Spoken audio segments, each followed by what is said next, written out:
नमस्कार मंडळी, आपण मागील व्हिडिओमध्ये पाहिले होते की ही 5 लक्षणे सांगतात की कुलदेवी तुमच्यावर प्रसन्न आहे। पण आजच्या व्हिडिओमध्ये मी तुम्हाला सांगणार आहे की कुलदेवीला प्रसन्न करण्यासाठी नक्की काय करावे। म्हणून आजचा हा खास व्हिडिओ तुमच्यासाठी।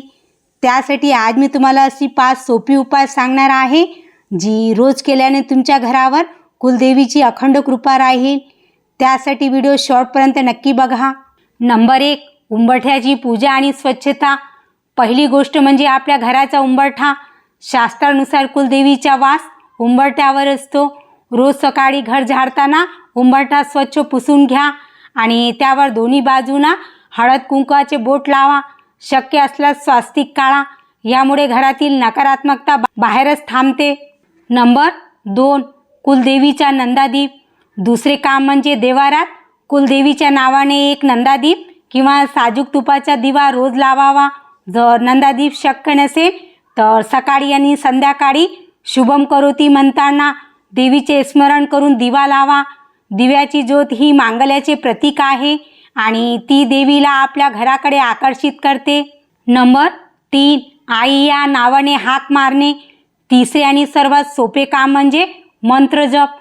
तुम्हाला खूप मोठे मंत्र येत नसतील तर हरकत नाही, फक्त श्री कुलदेवताय नमः किंवा तुमच्या देवीचे नाव घेऊन 108 वेळा जप करा।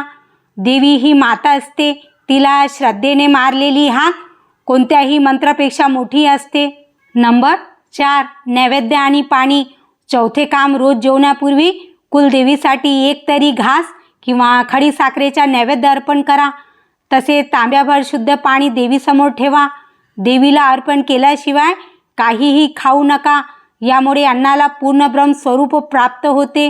नंबर 5, संध्याकाळची आरती किंवा स्तोत्र। पाचवे आणि महत्त्वाचे काम म्हणजे संध्याकाळी घरात धूप किंवा अगरबत्ती दाखवणे। देवीला सुवासिक वातावरण अत्यंत प्रिय आहे। यावेळी महिषासुरमर्दिनी स्तोत्र किंवा तुमच्या कुलदेवीची आरती घरात लावा, यामुळे घरातील भांडण तंटे कमी होऊन शांतता लाभते। तर मित्रांनो, ही 5 कामे दिसायला छोटी आहेत, पण ती सातत्याने केली तर तुमच्या आयुष्यात नक्कीच सकारात्मक बदल घडतील। तुमच्यासाठी एक प्रश्न, तुमच्या कुलदेवीचे नाव काय आहे? कमेंट्समध्ये नक्की लिहा आणि आई तुळजाभवानी किंवा तुमच्या देवीचा जय जयकार करायला विसरू नका। जर तुम्हाला ही माहिती आवडली असेल तर व्हिडिओला लाईक करा आणि अशाच आध्यात्मिक माहितीसाठी आपल्या चॅनलला सबस्क्राईब नक्की करा। तर चला पुन्हा भेटूया एका नवीन व्हिडिओ सोबत।